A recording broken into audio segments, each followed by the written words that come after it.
I'm pissed off at people who don't have boundaries, people who blame other people for their own crap, people who search for other people to reinforce their sense of self. I don't want to deal with that. I mean, I don't want to deal with it myself. But if it's not, if it's not something that anyone can deal with, then what the hell are we doing? It's like,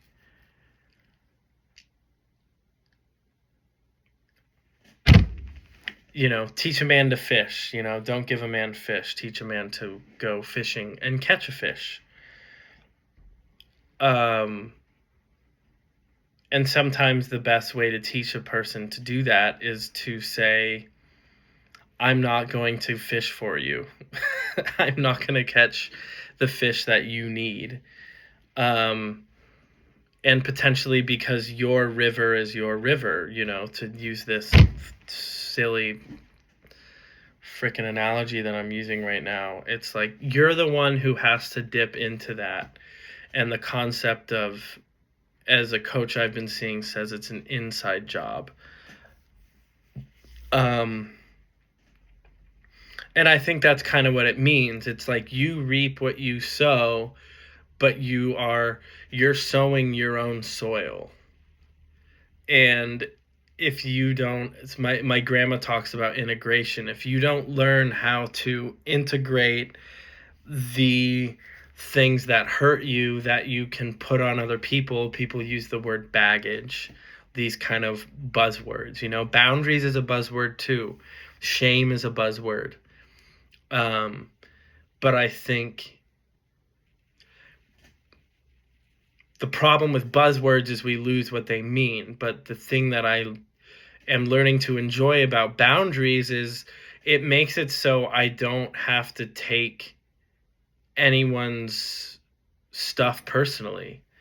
If someone isn't able to see me, isn't able to understand me, if I'm not able to understand somebody else, it doesn't mean I'm a piece of shit. It doesn't mean they're a piece of shit.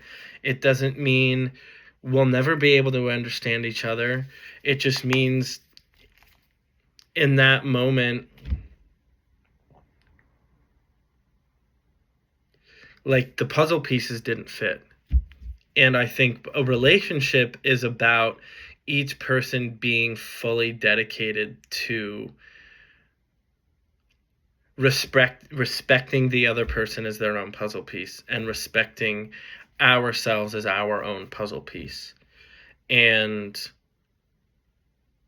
you have to learn your own edges and stuff. And you can't cram two puzzle pieces together, You have to respect what's working and what's not working. And the only way to do that is to be honest with how you're feeling and be vulnerable about it. But vulnerability is useless in many ways if you don't have boundaries, which to me means you don't take responsibility for what you're being vulnerable about. If you're being vulnerable in a way that's you're dumping, it's almost like you're not actually being vulnerable.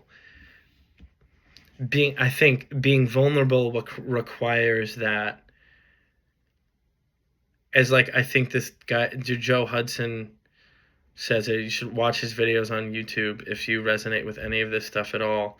He says that vulnerability is sharing kind of what you're afraid to say, regardless of, you want people to respond well and say, oh, I hear that, I hear you, I understand you, I love you for that. But the idea is just to stand up for yourself, stand up for your values or your truth regarding whatever it is, So if it's you're too much for me, it's being able to say that and at the same time respecting that has nothing to do with their self-worth or your self-worth. It's just a capacity thing. And in order for us to grow together like roots of a tree, we have to respect that we are our own tree.